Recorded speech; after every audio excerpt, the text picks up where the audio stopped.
Bonjour à tous et à toutes, et bienvenue sur ma chaîne La Brebis Galeuse. J'espère que vous allez tous bien. Alors désolé pour tout ce temps qui s'est écoulé depuis ma dernière vidéo, car il y a eu quasiment 2 mois d'absence durant les vacances, mais sachez que malgré le fait que c'était les vacances, ce n'était pas pour moi un temps de repos, bien au contraire. J'ai pu profiter de tout ce temps pour observer et accumuler des tas de choses concernant Morgan Priest, Dieudonné, enfin tous les faux prophètes. Et vous allez voir, on n'est pas arrivé au bout de nos surprises. Bref, tout ça pour dire qu'on va avoir du pain sur la planche. Alors, comme promis dans ma vidéo précédente, je reviens vers vous avec une vidéo concernant le youtubeur Morgan Priest. Et celle-ci sera une mise au clair en réponse à ses attaques, ses insultes et ses mensonges tenus à mon propos, avant de commencer bien évidemment la série qui s'annonce. Car on ne peut pas exposer toutes les anomalies du youtubeur Morgan Priest en une seule vidéo. C'est pour cela que je ferai une vidéo par sujet, car il y a vraiment beaucoup de choses à dire à propos de Morgan Priest. Alors, pour être franc, je ne fais pas ça dans le but de l'attaquer gratuitement, frontalement, uniquement pour le nuire, comme un clash, car je déteste ça, mais juste pour remettre les choses dans l'ordre. Car il s'autoproclame Morgan Priest, Priest qui veut dire en anglais prêtre, et il dit lui-même servir le Christ et prêcher la parole pour faire venir les gens à Christ. Et comme des dizaines de milliers de gens le suivent, alors aveuglément ou pas, car la plupart lui font confiance et ils se disent qu'il sait ce qu'il fait, qu'il sait ce qu'il dit, qu'il connaît la parole, que c'est un repenti, et pour la plupart ils se disent qu'ils peuvent marcher sur son chemin sans tomber dans un trou. Et pour voir s'ils ont raison d'avoir foi en lui, nous allons donc nous aventurer sur le chemin de Morgan Priest, Bible en main, afin de ne pas s'égarer. Car on sait tous que tout chemin mène à Rome, certes, mais qu'un seul chemin mène au Père. Hein, et ce chemin-là, bien évidemment, c'est Jésus. Et donc, un peu comme un agent de la DDE, nous allons mettre un panneau déviation devant chaque trou trouvé sur son chemin afin de le contourner tous ensemble, car une fois tombé dans un trou, il est très difficile de s'en sortir.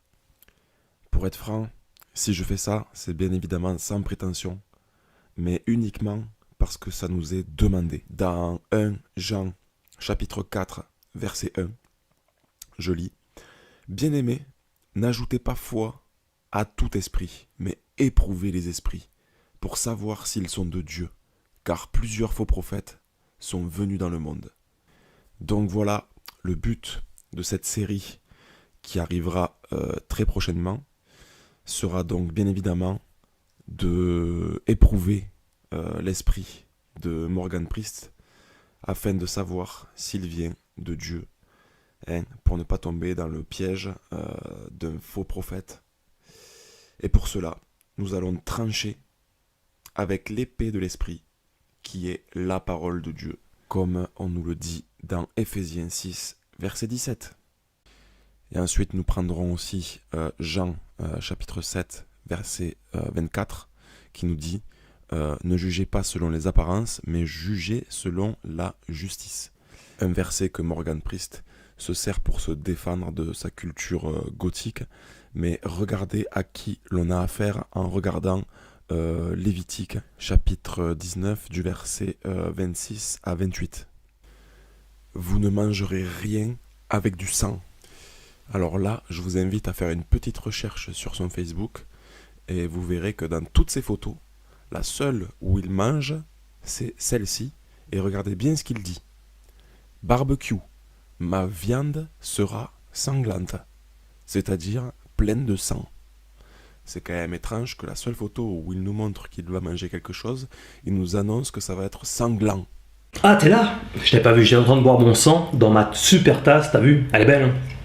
Avec mon nom dessus. Voilà donc pour la première ligne de ce verset, on continue d'avancer. Vous n'observerez ni les serpents, ni les nuages pour en tirer des pronostics. Alors là, je ne dis pas que c'est ce qu'il est en train de faire sur cette photo, mais Ça commence à y ressembler, on continue un peu plus loin. Vous ne couperez point en rond les coins de votre chevelure. On peut dire que Morgan a sa chevelure coupée dans les moindres recoins en rond. Bon, on continue. Et tu ne te raseras point les coins de ta barbe. Vous ne ferez point d'incision dans votre chair pour un mort, et vous n'imprimerez point de figure sur vous. Je suis l'Éternel. Bon, c'est maintenant qu'on rentre dans le vif du sujet, car regardez le tatouage qu'il a sur le bras. YHWH. Yahvé. Regardez ce que ça veut dire. Alors, je résume. Le tétragramme HWH est un mot de 4 lettres. Il désigne le nom propre de Dieu, d'accord, qui se dit éternel. Mais HWH, c'est la racine du verbe être, donc je suis. Ce qui veut dire, ce qui nous donne en gros, je suis l'Éternel. En cas que ce ne soit pas assez clair encore pour certains, j'ai pris la traduction Martin. Regardez ce qu'il a écrit. Vous n'imprimerez point de caractère sur vous, je suis l'Éternel. Et en cas que ce ne soit vraiment pas assez clair, j'ai pris la version Darby, la traduction Darby, qui nous dit vous ne vous ferez pas de tatouage, moi je suis l'Éternel. Et Morgan Priest, lui, qu'est-ce qu'il fait? Non seulement il se fait un tatouage, mais il se tatoue sur la peau je suis l'Éternel, sans compter le fait qu'il observe les serpents, qu'il ait sa chevelure taillée en rond et sa barbe taillée. Je trouve que ça fait beaucoup de la part de quelqu'un qui se dit être un prêtre en mission pour Christ. Avoir tous ces traits de caractère que Dieu a en abomination et qui est écrit rien que dans un seul verset, c'est quand même bizarre. Et ça me fait penser à ce prêtre satanique très très connu, Anton LaVey, qui était le prêtre de stars de cinéma ou de chanteurs comme Marilyn Manson et j'en passe, connu pour avoir écrit la Bible satanique. Je trouve quand même que c'est bizarre qu'ils se ressemblent sur le point de vue esthétique, donc la chevelure taillée en rond, les coins de la barbe taillés, se montrer avec des serpents, et ensuite les deux sont des prêtres. Regardez par exemple, rien que le collier avec le triangle, qui je le rappelle, Morgan Priest s'est défendu justement de ce triangle en disant qu'avant effectivement c'était un signe satanique pour lui, mais qu'aujourd'hui ça représente le Père, le Fils et le Saint-Esprit, donc la Trinité. Encore une couleuvre que je n'avalerai pas. Mais regardez d'un peu plus près sur la même photo, sa boucle d'oreille qui représente le compas et l'équerre du franc-maçon. Bon, ça c'est entre parenthèses, mais c'était surtout pour vous dire, regardez la similitude qu'il y a entre Anton LaVey et Morgan Priest. Anton LaVey qui se dit lui être un prêtre satanique, là au moins c'est clair, et Morgan Priest qui se dit être un prêtre au service de Dieu, et là c'est beaucoup moins clair. Voilà donc pour cette introduction qui nous a permis d'avoir un petit aperçu du personnage Morgan Priest, ce petit échantillon qui nous laisse un avant-goût de cette série qui s'annonce.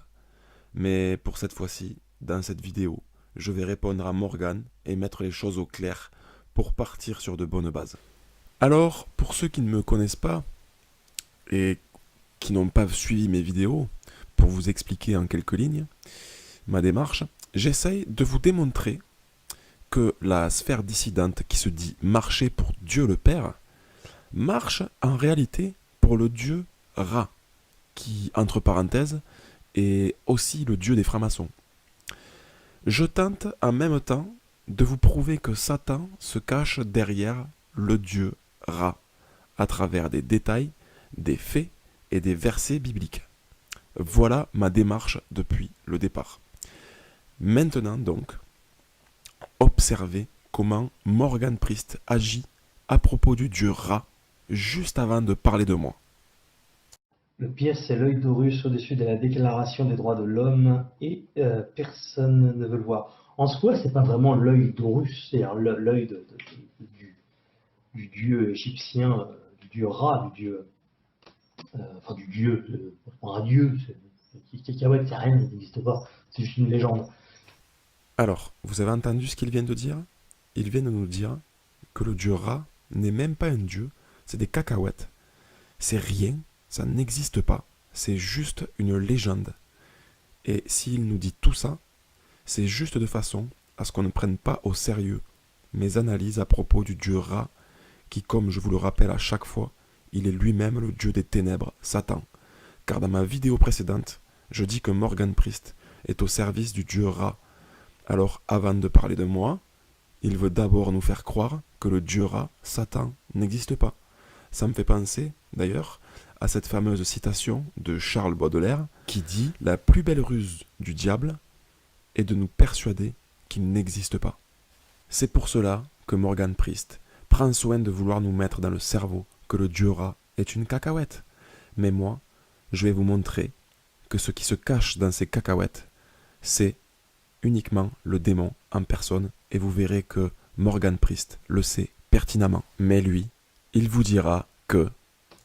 Enfin, du dieu, un dieu, cacahuète, c'est rien, ça n'existe pas, c'est juste une légende. Voilà ce qu'il nous dit maintenant pour nous cacher l'existence du dieu Ra. Mais regardez ce qu'il nous disait avant, dans sa vidéo la plus regardée, à presque 1 million de vues, où il nous dit que, soi-disant, il s'est repenti du satanisme et reconverti au christianisme. Vous comprendrez en avançant pourquoi je dis « soi-disant » et vous verrez que Morgan Priest connaît très bien le dieu Ra. Salut tout le monde, c'est Morgan Priest. Dans ce podcast-là, je vais répondre au sujet de la franc-maçonnerie. Puisqu'en effet, j'étais franc-maçon, je l'ai été pendant 3 ans. Donc j'ai eu un certificat d'initiation. Alors là, regardez bien ce qu'il va faire quand il va dire à la gloire du grand architecte de l'univers qui est Satan. Comme on peut le constater, à la gloire du grand architecte de l'univers, ordre international, mix du rite ancien et primitif de Memphis Mizraïm, grande loge mix. Donc c'est une loge sur l'occultisme. Alors, Morgan Priest nous montre son diplôme franc-maçon et il nous explique qu'il faisait partie de la loge maçonnique Memphis Mizraïm, dont il précise lui-même que c'est une loge où il pratique un rite occulte. Donc, en cherchant Memphis Mizraïm dans Google, voici ce que nous informe Wikipédia. On nous dit tout simplement que Memphis Mizraïm est un rite maçonnique égyptien datant de 1889.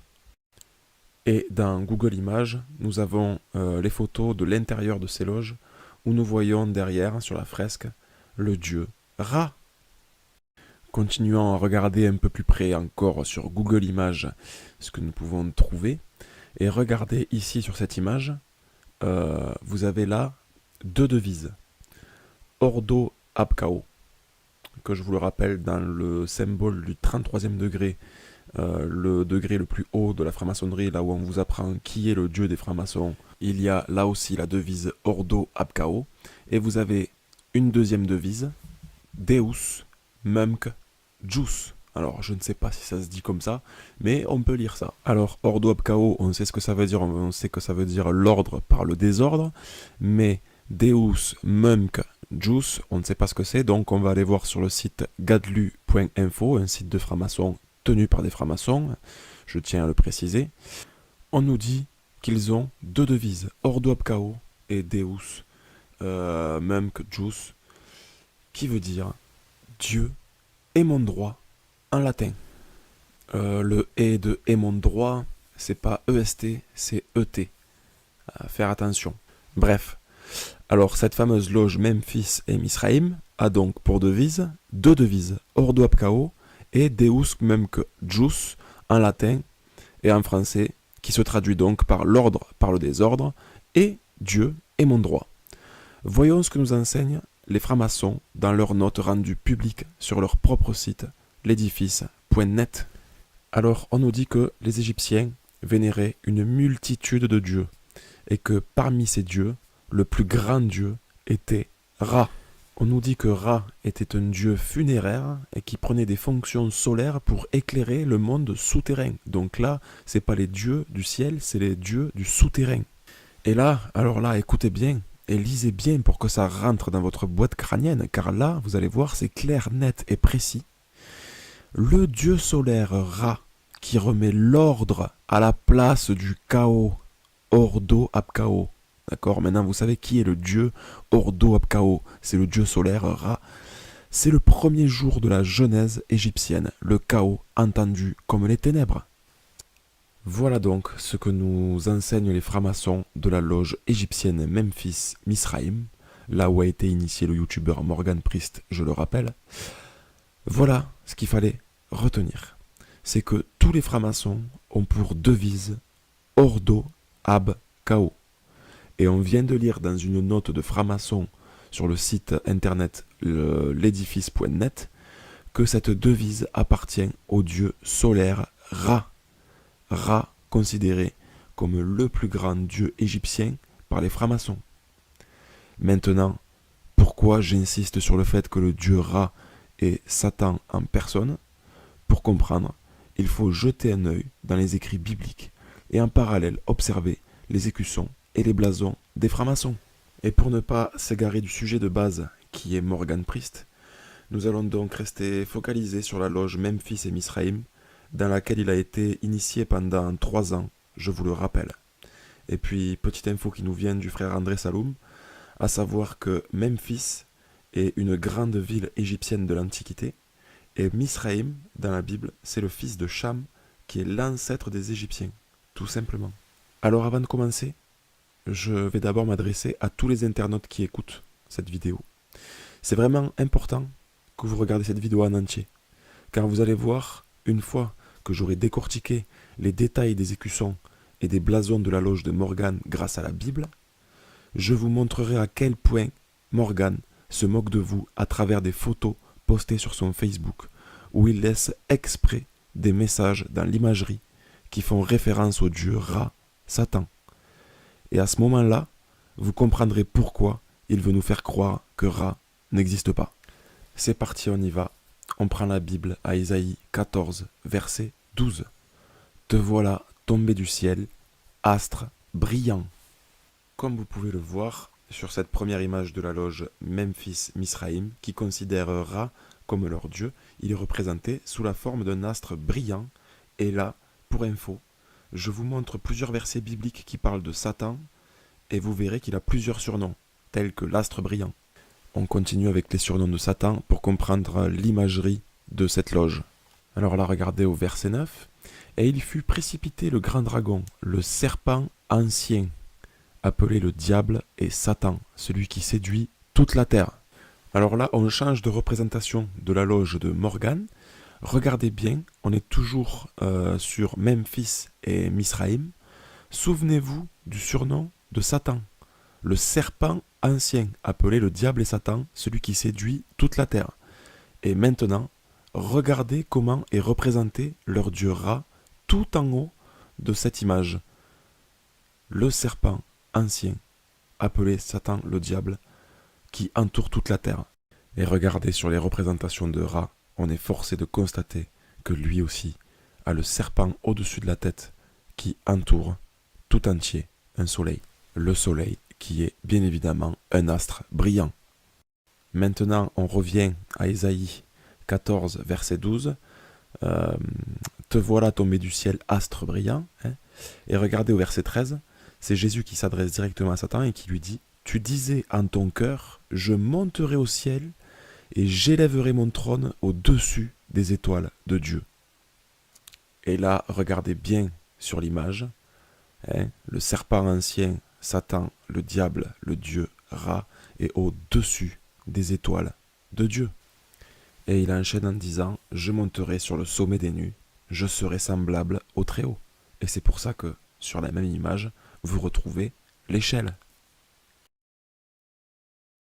Bon, et maintenant, pour comprendre leur symbolisme utilisé dans leur emblème, nous allons rester focalisés sur Apocalypse chapitre 12, car on dirait qu'ils se sont inspirés de ce chapitre. Et vous allez voir, si le dieu Ra de la loge Memphis Misraïm n'est pas le grand dragon, le serpent ancien, appelé Satan, le diable. Donc on lit la suite au verset 9. « Il fut précipité sur la terre, et ses anges furent précipités avec lui. » Alors on va résumer ce passage avant de continuer la lecture. Ra et toute la bande étaient donc Satan et ses anges qui l'ont suivi.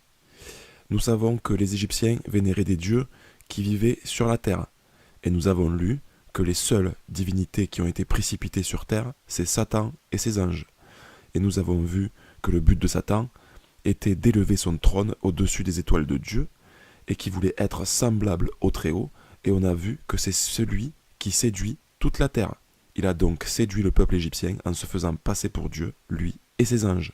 Et là, regardez dans Ésaïe 19, verset 1, « Menace sur l'Égypte, voici l'Éternel monté sur une nuée rapide, il vient en Égypte, les faux dieux de l'Égypte frémissent devant lui. » Les faux dieux, il les appelle. Ça ne veut surtout pas dire, quand il nous dit qu'ils sont faux, qu'ils n'existent pas. Bien au contraire. Prenez par exemple quand Jésus nous dit de nous méfier des faux prophètes, ce n'est pas parce qu'il nous dit qu'ils sont faux qu'ils n'existent pas. Bien au contraire, ils sont bien réels. Et la preuve dans ce verset qu'ils sont bien réels, c'est qu'il nous précise que ces faux dieux de l'Égypte frémissent devant lui. Ils frémissent devant lui. Car ne l'oublions pas, c'est Dieu qui les a fait précipiter sur terre et qui les a condamnés au châtiment éternel. Maintenant, on peut continuer la lecture pour comprendre ces deux images de la loge Memphis et Misraïm où Morgan Priest a été initié pendant 3 ans. On continue au verset 13. Quand le dragon, donc Satan, vit qu'il avait été précipité sur la terre, il poursuivit la femme qui avait enfanté l'enfant mâle. Alors l'enfant mâle c'est Jésus et la femme c'est Israël. Et là vous pouvez voir sur la photo qu'il y a la croix du Christ qui représente Jésus l'enfant mâle. Et les 2 ailes du grand aigle furent données à la femme afin qu'elle s'envolât au désert. Et là maintenant, regardez sur l'image, vous pouvez constater qu'il y a les 2 ailes du grand aigle qui a été donné à la femme. Et ces 2 ailes, elles ont été données pourquoi? Vous allez voir au verset 16. Et de sa bouche, le serpent lança de l'eau comme un fleuve derrière la femme afin de l'entraîner par le fleuve. Maintenant, regardez bien sur l'image. On voit la femme, représentée un peu comme un œuf avec des ailes, qui est donc Israël, qui enfante l'enfant mâle, qui est Jésus, représenté par la croix, à qui on a donné 2 ailes d'un grand aigle pour pouvoir s'envoler dans le désert, afin d'échapper à l'eau lancée par la bouche du serpent comme un fleuve derrière la femme. Et là, on peut voir que l'eau, qui est comme un fleuve, se trouve derrière la femme. Regardez. On continue au verset 16.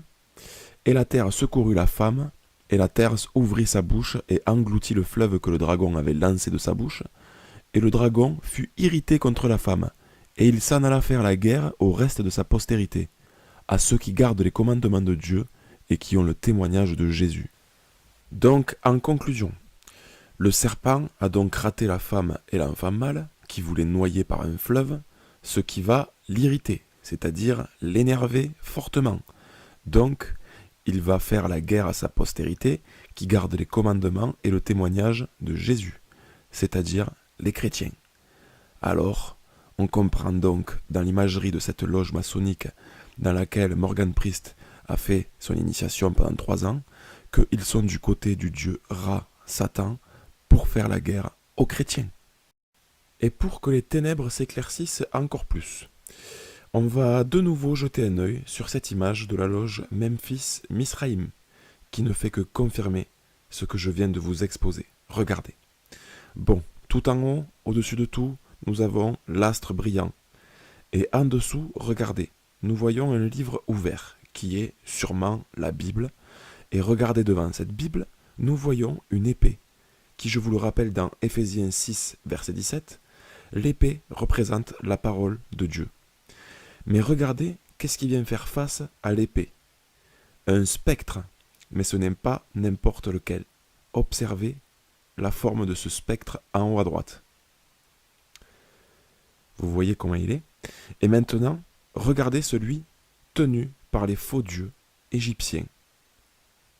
C'est exactement la même forme. Et maintenant, observez le spectre en bas à gauche. On peut voir qu'il est en forme de fourche, comme une langue de serpent. Et maintenant, comparé avec celui des faux dieux, vous voyez, c'est exactement le même spectre. Voilà, donc, ma conclusion. qui n'est pas sûre à 100%, mais qui me paraît être la plus logique, nous avons sur cette image l'épée et le spectre, qui se font face comme deux guerriers qui s'affrontent épée contre épée. Au centre de ces deux, nous avons le triangle avec le G du grand architecte, qui veut dire God, donc Dieu. En gros, c'est une guerre entre dieux, donc une opposition entre Dieu le Père et le faux Dieu Ra. Alors voilà à peu près le message qui apparaît dans l'imagerie de cette loge.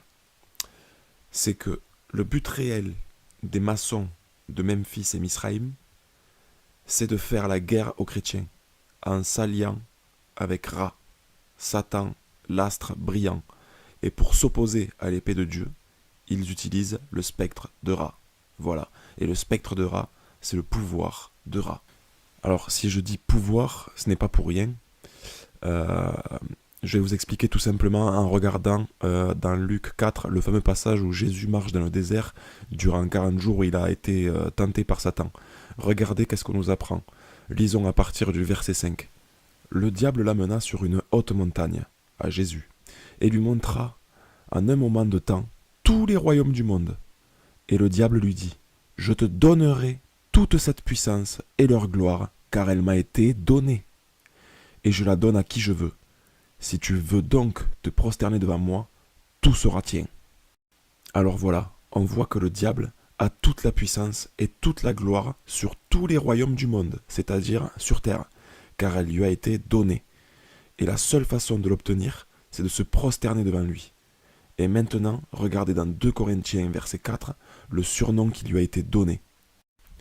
Le Dieu de ce siècle a aveuglé les entendements, c'est-à-dire des incrédules, afin que la lumière de l'évangile de la gloire de Christ, lequel est l'image de Dieu, ne leur resplendit point. Encore une fois, Satan se montre comme un ennemi direct aux chrétiens pour ne pas qu'ils acceptent l'évangile de Christ. Mais c'est surtout, je vous ai montré ça pour que vous voyez qu'il se fait appeler le Dieu de ce siècle. Voilà, j'étais obligé de vous montrer ces 2 passages, car on y comprend tous ces titres et ses fonctions. Passage obligé pour pouvoir avancer. Et maintenant, souvenez-vous, ce que le prêtre Morgan Priest, le missionnaire de Christ, comme il s'appelle lui-même, nous enseigne à propos du Dieu Ra. Enfin, du dieu, un dieu, cacahuète, c'est rien, il n'existe pas, c'est juste une légende. Aïe aïe aïe. Alors, il nous enseigne tout l'inverse de ce que je vais devoir vous montrer avec la Bible.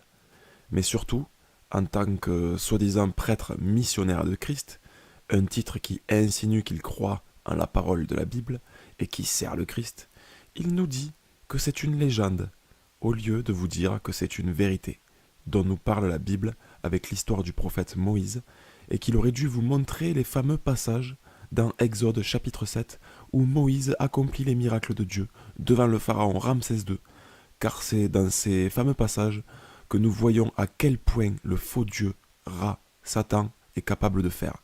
Un passage qu'il connaît forcément, vu que c'est un prêtre en mission pour Christ, et qu'en plus, il a été initié à la loge Memphis et Misraïm. Mais bon, bref, c'est pas grave, on va quand même faire le boulot. Alors on va prendre Exode 7 au verset 8. L'Éternel dit à Moïse et à Aaron, si Pharaon vous parle et vous dit, faites un miracle, tu diras à Aaron, prends ta verge et jette-la devant Pharaon, et elle deviendra un serpent. Moïse et Aaron allèrent auprès de Pharaon, et ils firent ce que l'Éternel avait ordonné. Aaron jeta sa verge devant Pharaon et devant ses serviteurs, et elle devint un serpent. Aaron, jette mon bâton aux pieds de Pharaon, afin qu'il se rende compte de la puissance de Dieu. Regarde se manifester le pouvoir de Dieu.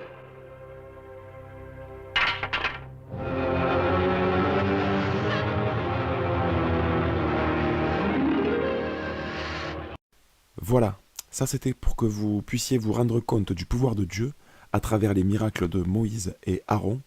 Mais maintenant, observez la suite des événements. Alors, je reviens sur le verset 10.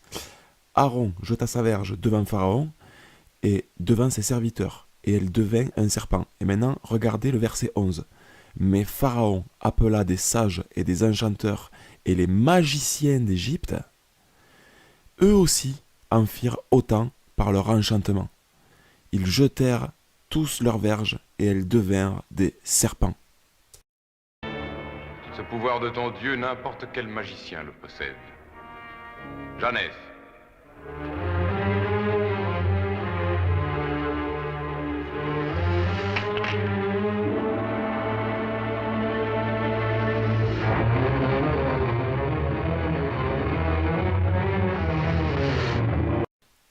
Alors, rassurez-vous, regardez la suite des événements.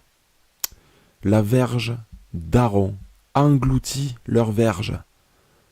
Le cœur de Pharaon s'endurcit, et il n'écouta point Moïse et Aaron, selon ce que l'Éternel avait dit. Jeunesse. Tu as vu? Le serpent de Moïse a avalé les deux autres. Alors, voilà ce qu'il fallait observer. Les disciples de Dieu font une démonstration du pouvoir de Dieu, le Père, qui est au ciel, devant Pharaon et ses serviteurs. Mais on constate que Pharaon nous fait lui aussi la même démonstration grâce à ses mages, ses enchanteurs et les magiciens qui, eux, exercent les mêmes pouvoirs par le biais du faux dieu Ra, Satan, qui est sur terre. Ce qui ne fait que confirmer le verset où Satan, le dieu de ce siècle, dit à Jésus que toute puissance et toute gloire lui a été donnée sur tous les royaumes de la terre. Mais ce qu'on peut constater, c'est que cette guerre entre dieux a été largement remportée par l'Éternel Dieu, le Père, malgré le fait que Ra a jeté plusieurs serpents face à un seul de Dieu. Car ne l'oublions pas, Dieu a pour réputation d'être le Tout-Puissant. Et comprenez aussi pourquoi il nous dit dans Ésaïe 19, verset 1, que les faux dieux de l'Égypte frémissent devant lui. Bon, cela fait déjà plus d'une demi-heure que j'essaye de vous démontrer que le Dieu de ce siècle, Ra, est Satan grâce à la Bible, alors que Walt Disney me mâche tout le boulot en 5 minutes. Regardez ces extraits du dessin animé Le Prince d'Égypte. Et ensuite, c'est promis, on passe la seconde et on se focalise sur Morgan Priest, qui veut nous faire croire que Ra n'est qu'une légende, car il rend lui-même des cultes aux dieux égyptiens, et il ne s'en cache pas sur son Facebook. C'est ce qu'on verra juste après ces extraits. Regarde, le pouvoir de Dieu.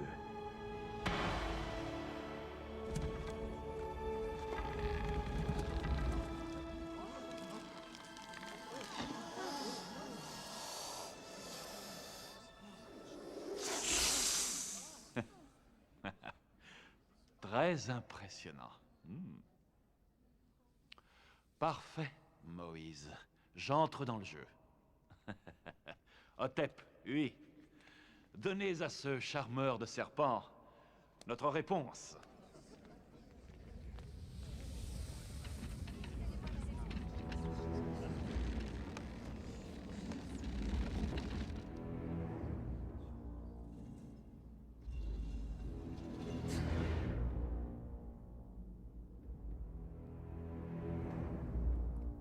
Par le pouvoir de Ra. Par le pouvoir de Ra.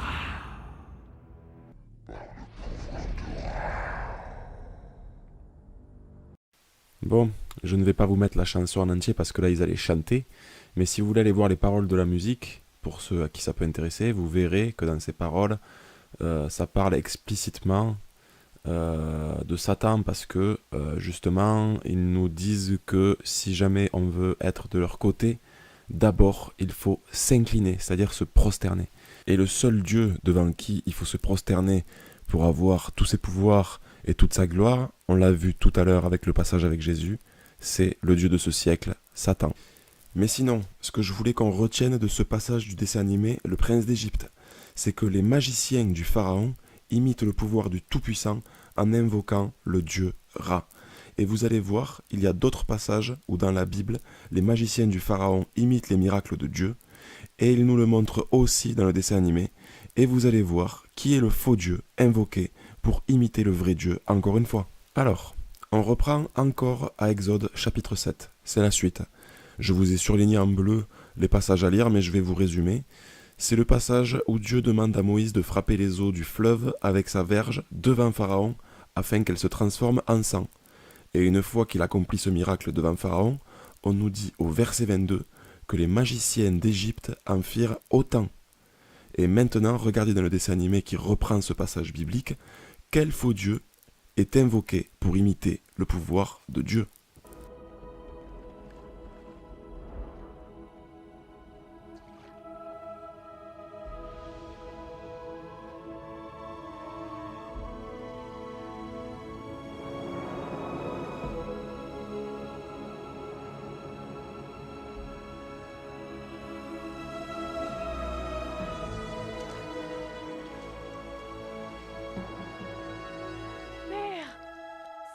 Du sang.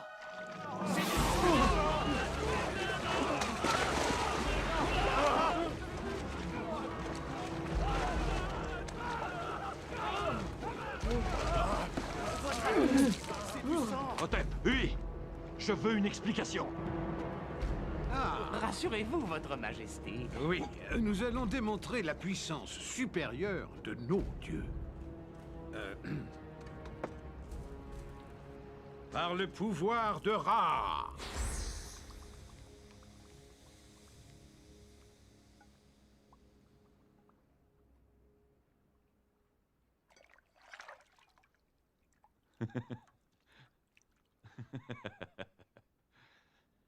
Abandonne cette mission futile, Moïse.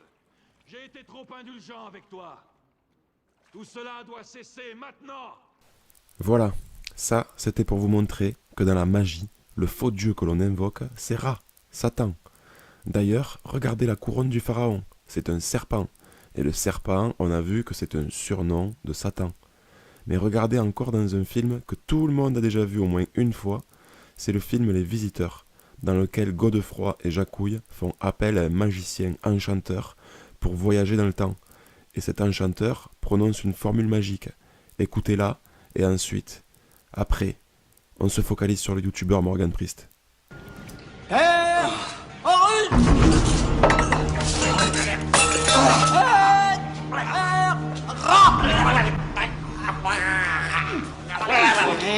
Père Solem, Victus,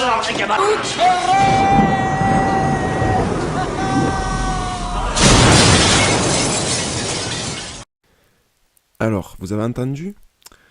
La formule se dit Père Horus et Père Ra et Père Solem Invictus. Cette formule est récitée en latin et elle se traduit en français par Horus et par Ra et par le soleil invaincu. Alors que beaucoup de gens se disaient que cette phrase était un charabia pour faire joli, mais encore une fois, il n'y a pas de hasard. Et regardez aussi le Père Sol Invictus. Sol Invictus, qui est, je l'ai montré dans une de mes vidéos précédentes, le porteur de lumière, Satan, Lucifer en personne. Et regardez où est-ce qu'on le retrouve? Sur une pièce de la loge où a été initié Morgan Priest. Voilà, tout ça pour vous montrer que la magie pratiquée par les premiers magiciens d'Égypte s'opère grâce au pouvoir de Ra, Satan. Et ce n'est pas une légende, c'est biblique. Et cette magie égyptienne, Morgan la connaît très bien car il l'a pratiquée. Regardez. Moi, personnellement, j'ai pratiqué énormément la magie vaudou et divers magies noires, sataniques, égyptiennes. Ou au 99e si le rite égyptien dans lequel moi j'étais. Et tu vois ce que je veux dire? Donc ça dépend de plein de trucs. Dire franc-maçon, ça veut tout et rien dire. Bon, maintenant que nous avons rassemblé toutes les pièces de ce puzzle, nous allons pouvoir décrypter le youtubeur Morgan Priest. Il fallait obligatoirement passer par là pour pouvoir comprendre à quoi il joue. Et dites-vous bien que ce que je vais vous présenter n'est qu'un échantillon de la série qui arrive à grands pas. Allez, je vais vous demander un peu de concentration mais vous allez voir, ça va être facile à comprendre. Regardez dans l'album photo de Morgan Priest, sur son Facebook, dans la catégorie Festival de Cannes. On se dit qu'il est juste au festival pour présenter son film, mais en réalité, vous allez voir, il rend un culte à la divinité égyptienne dite Sejmet ou Bastet, qui, vous allez voir, n'est pas n'importe quelle divinité, qui est, comme vous l'aurez compris, une divinité mi-femme, mi-chatte. Allez, un peu de lecture. La punition de Ra. Selon la légende, un jour, le père de Sejmet, qui n'est personne d'autre que le plus grand des dieux égyptiens, Ra, donc la statuette qui nous présente sur cette photo, c'est la fille de Ra. Maintenant, on va se pencher sur sa spécialité. Écoutez bien. Quand Sejmet est descendue sur Terre, elle s'est transformée en lionne assoiffée de sang. Elle commence à dévorer tous les êtres humains qu'elle voyait, et plus elle buvait du sang, plus sa soif grandissait. Donc sa spécialité, c'est de boire du sang et de dévorer les humains, donc du cannibalisme. Alors, là, maintenant, au cas où que vous n'avez pas remarqué, c'est évident qu'il veut qu'on voie Sejmet. Il y a d'abord sa statuette en premier plan. Et puis, si jamais vous n'avez pas vu la statuette, il a dans son autre main une photo d'une mi-femme, mi-chatte en mode Catwoman. Et à l'instant, nous avons vu que la spécialité de Sejmet, la fille de Ra, était de boire du sang. Et là, il se montre en train de boire. Alors, je ne dirais pas que ce qu'il boit c'est du sang, mais il se surnomme lui-même la chauve-souris. Ah, le feignant. Il se repose la nuit. Enfin, le jour, parce que j'ai oublié que j'étais une chauve-souris. Et la chauve-souris, elle est quand même plutôt réputée pour boire du sang. Sans compter que Morgan Priest a pour habitude dans ses vidéos de nous inviter à boire du sang ou de dire que lui-même boit du sang. On est cool, tu prends ton verre de sang, si tu es comme moi un infréquentable. Alors on finit de lire et après vous allez voir, c'est le meilleur du meilleur. Alors Bastet, la déesse chatte, ainsi donc la déesse égyptienne Bastet est représentée comme une humaine avec une tête de chat, ou simplement comme une chatte noire domestique. Elle est devenue la protectrice des humains, du foyer et de la magie. Et Morgan Priest nous dit dans la vidéo que je vous ai montré tout à l'heure qu'il a pratiqué la magie égyptienne. Ça, on l'a compris. Et maintenant, accrochez-vous bien, car c'est maintenant qu'on va voir le dernier élément pour comprendre cette photo. Un élément clé qui nous montrera à quel point Morgan se moque de vous. Sous vos yeux, c'est parti. Regardez déjà rien que le titre du sujet. Le festival de Bastet, donc Sejmet, la fille de Ra. C'est parti, on lit. Chaque année, la déesse égyptienne voulait qu'on célèbre un festival en son honneur, durant lequel on buvait beaucoup de vin. Alors, le point important à relever là, c'était que la fille de Ra voulait qu'on célèbre un festival en son honneur chaque année. Et là, Morgan Priest se trouve au festival de Cannes. Alors, maintenant, on récapitule tous les points importants qu'il y avait à retenir pour comprendre cette photo explicite et les photos qui vont arriver juste après. Alors, en numéro 1, Sejmet est la fille de Ra. Vous savez, Ra, la cacahuète, la légende qui n'existe pas. 2, c'est une déesse mi-femme, mi-chatte, ou mi-femme, mi-lionne. 3, elle boit du sang. 4, elle dévore les hommes, elle pratique donc le cannibalisme. Nous verrons ce détail dans les photos qui arrivent juste après. 5, chaque année, elle célèbre un festival en son honneur. Bon, pour le moment, là où il a pris la photo, il est toujours dans son hôtel à Cannes. Mais regardez qui c'est qui va rejoindre quand il va aller au festival de Cannes. Tiens donc, une femme habillée en Catwoman. Non, pas vraiment, regardez sur son front, le soleil, qui est un symbole faisant référence au dieu Ra.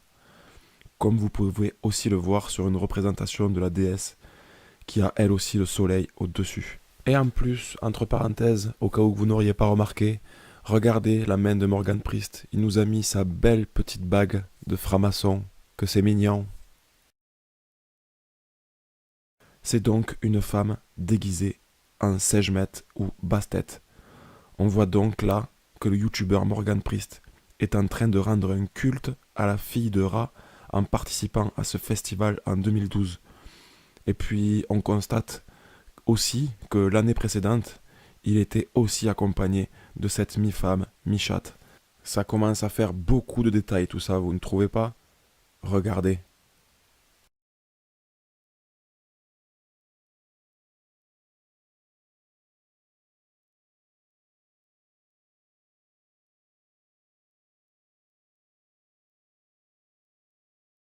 Et en plus, quand Morgan Priest va au Festival de Cannes, il y va avec les 3 points du franc-maçon sur le front, la boucle d'oreille du compas et de l'équerre des francs-maçons, le triangle des francs-maçons, la chevalière des francs-maçons. Là, c'est plus des cygnes, c'est carrément des cigognes. Mais regardez maintenant ce fameux détail qui manquait pour clôturer tout ça. Il manquait le point numéro 4, qui était le cannibalisme. Regardez donc maintenant le titre du film que Morgan Priest est venu présenter et pour lequel il a obtenu un trophée. Cannibale. Voilà, voilà. Je ne dis plus rien. Alors, est-ce que vous pensez que Morgan Priest a voulu rendre un culte à la fille de Ra, ou est-ce que c'est vraiment le fruit du hasard tout ça? En sachant que pour du hasard, ça fait quand même beaucoup, vous ne trouvez pas? Entre la statuette de Sekhmet, la fille de Ra, plus la photo avec une mi-femme, mi-chatte dans sa main gauche, plus le fait qu'il soit en train de boire un verre à sa santé. Et en plus, il est à un festival, accompagné d'une femme habillée en Sekhmet. Et en plus, il présente un film qui s'appelle Cannibale. C'est chaud là. Bref, je ne veux pas trop m'avancer sur le sujet, mais je commence à comprendre pourquoi Morgan Priest nous dit que Ra est une légende et qu'il n'existe pas. Mais encore ça ne regarde que moi. Voilà, c'est la fin de cette vidéo, qui avait pour but de vous démontrer que le dieu Ra, Satan, n'est pas une légende, contrairement à ce que nous dit Morgan Priest, qui lui-même a été un serviteur de ce dieu que l'on vient de voir à travers un culte rendu à sa fille. Conclusion finale, ce qu'il fallait retenir pour comprendre la série qui arrive sur Morgan Priest, c'est qu'il faisait ou fait partie d'une loge qui vénère le dieu Ra, qui est en guerre contre les chrétiens. Mais Jésus nous prévient que ce faux Dieu, c'est un séducteur. Il ne va donc pas se montrer tel qu'il est, sinon on partirait en courant. Et il va donc tenter de nous séduire pour nous détruire de l'intérieur. Il va donc se faire passer pour l'un des nôtres, c'est-à-dire un chrétien. Donc, je vous invite à découvrir, grâce à la parole que notre Seigneur nous a donnée, de venir voir à quel point le youtubeur Morgan Priest pratique exactement l'inverse de ce que nous demande notre Seigneur. Et que, en plus de ça, beaucoup d'entre nous participent avec lui à ce que Dieu appelle des abominations, sans le savoir et sans le vouloir. Voilà ce que nous allons voir prochainement, mais la prochaine vidéo ne fera pas partie de la série, mais elle sera la suite de cette mise au clair et une réponse à ses propos et ses insultes, mensonges, et ensuite on pourra passer à la série. Et je vous laisse pour finir avec cette fameuse vidéo où il parle de moi, et puis je reviendrai prochainement avec des réponses. À très bientôt si Dieu veut, soyez bénis et méfiez-vous des faux prophètes. Le pire, c'est l'œil d'Horus au-dessus de la déclaration des droits de l'homme et personne ne veut le voir. En soi, c'est pas vraiment l'œil d'Horus, c'est l'œil du dieu égyptien, du dieu Ra, du dieu, un dieu, c'est rien, il n'existe pas, c'est juste une légende. Mais c'est l'œil des francs-maçons, de l'élite en fait. C'est-à-dire que, d'ailleurs, j'ai vu qu'il y avait, je l'ai pas vu la vidéo, mais j'ai vu une vignette. Il y a un mec, regardez sur internet, vous pouvez peut-être voir la vidéo, si vous avez que ça à foutre. Il y a un mec qui dit que la preuve, c'est la des preuves, que moi, alors c'est marrant parce qu'il m'identifie à Dieudonné, Alain Soral, c'est trop d'honneur, hein, parce que je n'ai pas leur renommée, et puis on n'a pas forcément toujours exactement les mêmes lignes, les mêmes modes de pensée, on n'a pas forcément les mêmes avis sur pas mal d'aspects, on a des points communs évidemment, mais pas que ça, et c'est drôle qu'il m'identifie à Soral et Dieudonné, juste parce que je les ai interviewés un certain nombre de fois. Mais bon, je prends ça comme un compliment. Et donc, nous serions à la botte du dieu Ra. Voilà, c'est pas ce que j'ai cru comprendre. C'est fou, je me demande comment le mec il a discerné ça. Il a discerné qu'on était des satanistes infiltrés et tout ça pour amener les gens en enfer. Enfin, c'était ça le concept. Et c'est fou, quoi. C'est étonnant. Mais bon, coup de peau, quoi. Vraiment coup de cul, quoi. J'espère que cette grosse merde, d'ailleurs, si tu m'entends, va te faire enculer. Hein. Avec beaucoup d'amour, attention. Je reste catholique, mais va te faire enculer quand même. Je me permets de te le dire. Et si tu veux bien faire 3-4 vidéos encore cette semaine, hein, ou même par semaine, bah, ça m'arrange. Voilà. Cela étant dit, je passe à autre chose. Mais voilà. Je dis ça aussi, c'est parce que ça va l'énerver et du coup, ça va créer du contenu. Donc, c'était quoi la question? Donc oui, cet œil-là, en fait, tu sais, ça. Il y a quelqu'un qui a fait une capture d'écran des détracteurs. Allez. Voilà. Il y a une autre capture d'écran. Ouais. Et celle-là aussi. Hop, une comme ça aussi. T'as vu? 666. Là, je fais un signe sataniste. 666. Là, j'espère, je pense qu'il peut y avoir un détracteur, ou j'espère plusieurs, qui vont reprendre ça. Et du coup, ça fera du contenu encore, un petit peu de pub. Puis il y aura toujours des blaireaux qui vont tomber dedans. Mais bon, moi, derrière, ça m'aide à vivre. Donc, pardon. Si je peux utiliser le démon, l'adversaire, pour continuer mon job, pas mal. Merci Emmanuel pour le don que tu m'as envoyé sur Tipeee. Et merci beaucoup à Emmanuel aussi. Là, c'est sur PayPal. Donc, merci pour ta générosité. Pour votre générosité, je ne sais pas si vous êtes les mêmes. C'est le même pseudo, mais